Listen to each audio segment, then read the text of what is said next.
Night comes fast in the deep woods. The sky turns heavy. The last light falls between the trunks, thin and weak. The dark moves like a slow sea, rising from the forest floor. Wind slips through the high branches.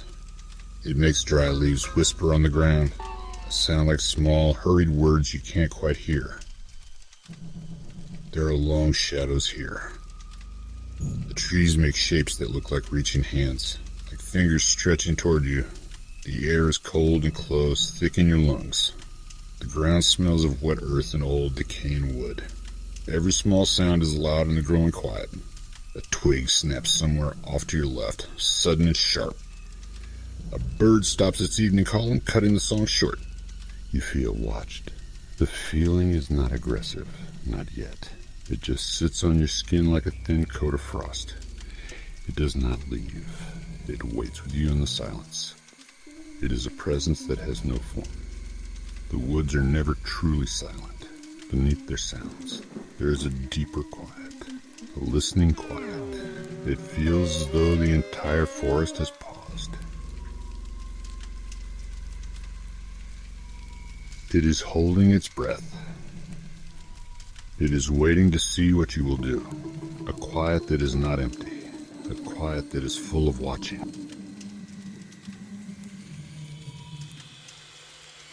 A cabin with no doors. There was a small cabin far inside the woods. It had been built by a man who liked to be alone. He wanted the silence, the sound of the wind, and the creak of the old floorboards under his feet. The roof was dark with moss, thick and green. The windows looked like tired, vacant eyes staring out into the forest. The man had built a strong door once, made of heavy oak. He took the door away one winter. He said he would sleep under the stars, even in the cold. He grew old in that place. The woods became his only company. The seasons turned, and the cabin settled deeper into the hill. One night, a young hiker came by. He had lost his map somewhere on the trail. He saw a faint, warm light glowing on the hill. He walked up the gentle slope, his boots sinking into the soft earth.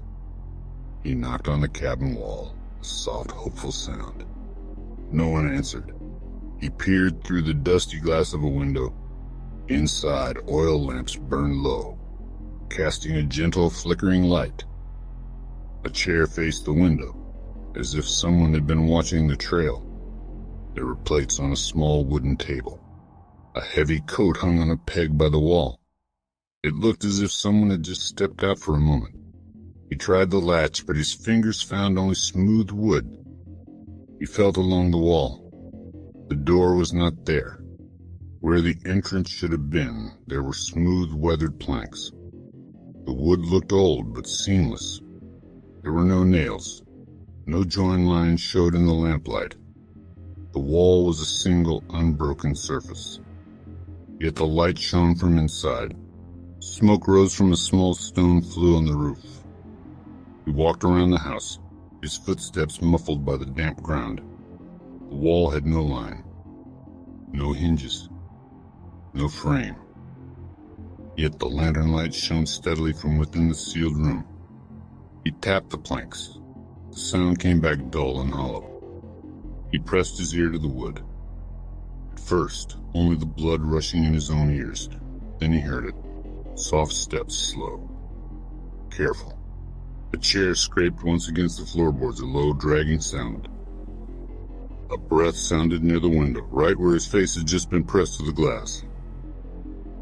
He jumped back, his heart thudding. He found a narrow cellar trapped near the back with a thick clouded glass top. He lifted the heavy cover. A wave of cold, damp air pushed up. Baked bread, pine tar, iron, old rain. He climbed down. The wooden stairs creaked loudly in the silence. A small light flickered far to his right. The air was heavy, still, ancient. The light did not grow brighter as he approached. It remained small, distant. The The light came from a tiny door under the main stairs. It fit the hole like a perfect piece in a puzzle. He pulled the iron ring. It did not give. He tried the keyhole. The glass was smeared with something thick and dark. He wiped it with his sleeve, leaving a clean streak, a faint shape on the other side, the outline of a face pale and indistinct. It did not move. It just floated there behind the glass. He put his hand to the wood. It was warm, as if a candle burned on the other side, or something living rested against it. He recoiled, a new kind of cold spreading through him. Then from above, a low, long creak, like a deep and weary sigh. Pressure on the beams. He scrambled up, pushed the trap, and climbed into the room. Empty. The chair faced the window. The lamp wore a ring of black ash. The coat hung unmoved. He thought he saw a large, splayed handprint on the glass, but when he wiped it away, there was only the fog from his own breath. He cut a small line in the damp windowsill wood. He did not know why. He walked away from the hill, not looking back at first. The windows were bright little eyes in the darkness. The gaze lay on his shoulders, a heavy weight. He could not tell if it came from the cabin or the woods. It felt like both. He walked until the light became a single distant star. At dawn he reached a road. There had been no door. There might never have been a door. The wind kept its own secrets in that place. The hiker never went back. He told a few people. They did not believe him. But he knew the feel of that warm dorm door. He remembered the soft steps, scraping chair, the breath on the glass. The woods hold memories. And sometimes more than that. Rooms that are still occupied, even when there is no way in and no way out.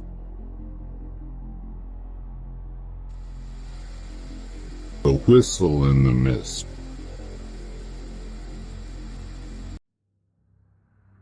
A long trail sliced between high firs. It ran across a low marsh where mist hung close to the ground, even on clear days. In autumn, it lay empty. The world slowed. Sound fell soft and thin, robbed of its echo. A lone camper crossed late in the day. His radio crackled and hissed, then died. The mist rose to his knees, cold and wet. He could not see his own hands. The world reduced to a few feet of trail. Then he heard a thin, high whistle. It came from far ahead, somewhere deep in the fog. It sounded like a small bird trapped in a glass bottle. He turned his head, listening. The whistle came again, closer. It moved like a thread along the winding path. He followed it. He did not think about why. One slow step, and then another, the mist wrapping around his legs like cold, wet silk.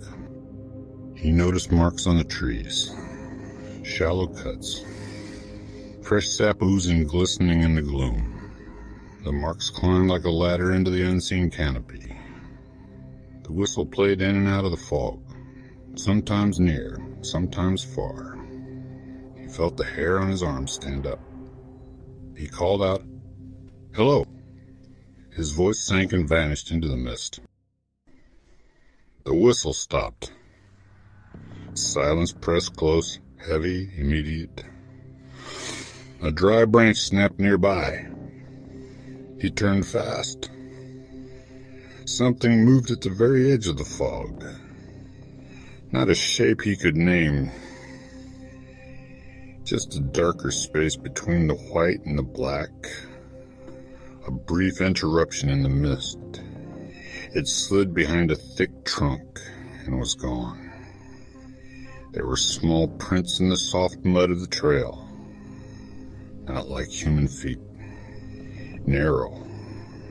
Long. Deep indentations at the front. Some bent at an unnatural angle, like claws digging in for grip. Fresh water had not yet seeped back. Whatever made them was close, very close.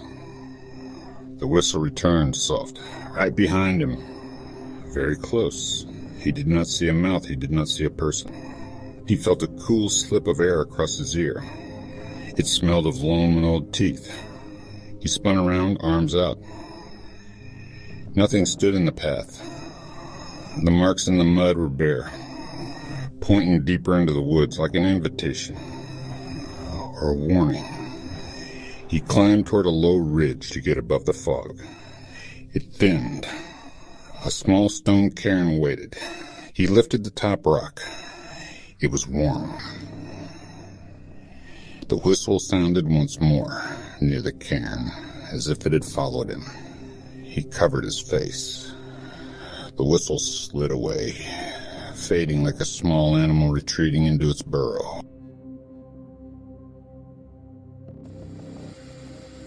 The thing behind the red pine.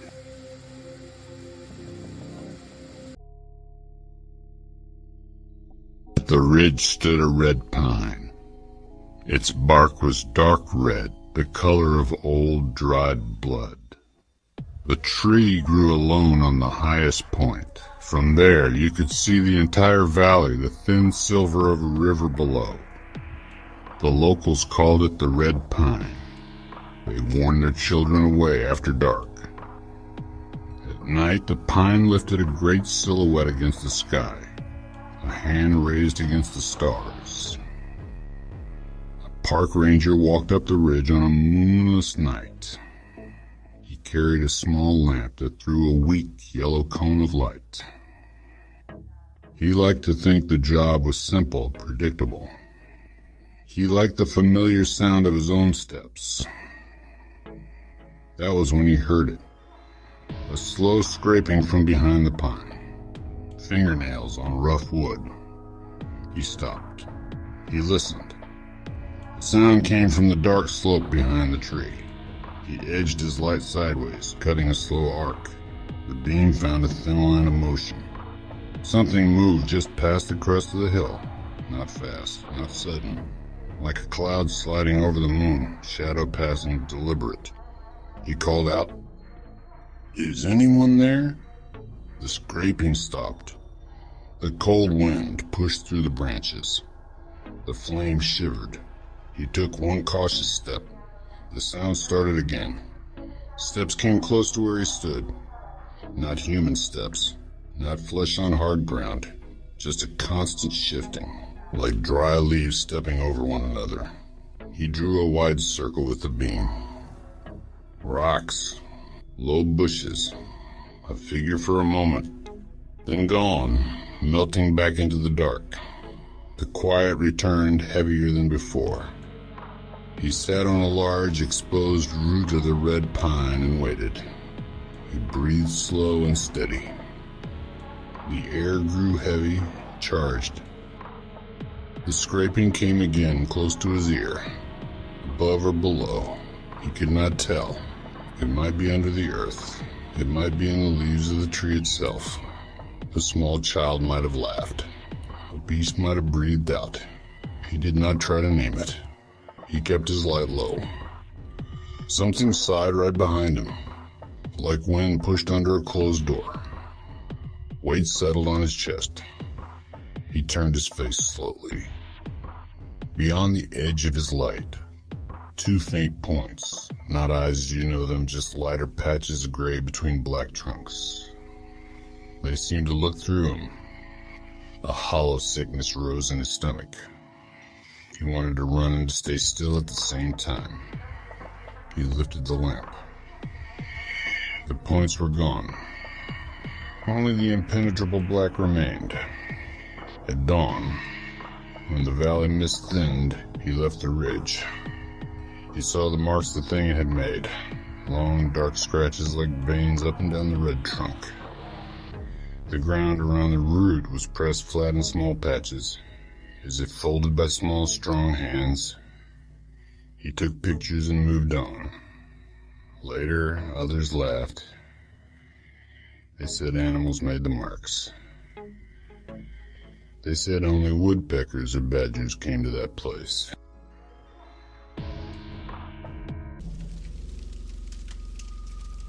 The woods keep their own hours. They have slow clocks made of wind, the drip of water rot. Each night they count, not with numbers, with small, subtle motions. A broken branch, the change of an animal track, the coming and going of fog.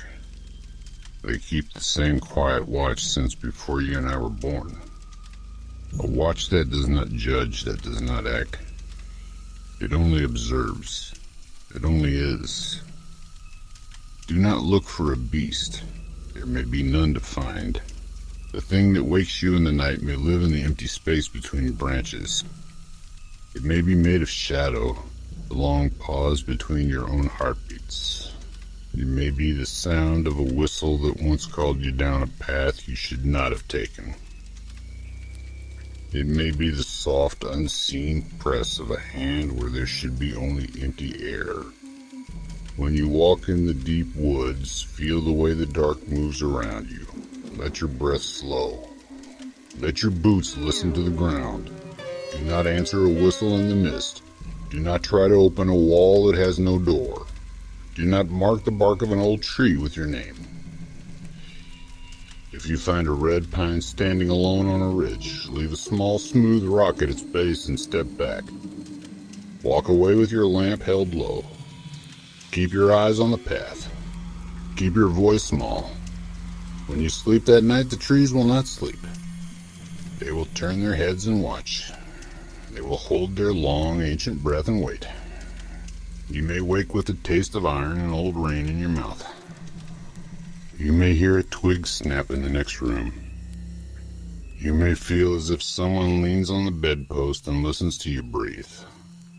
But when you turn the light on, there will be nothing there. Only the shadow where the light does not reach.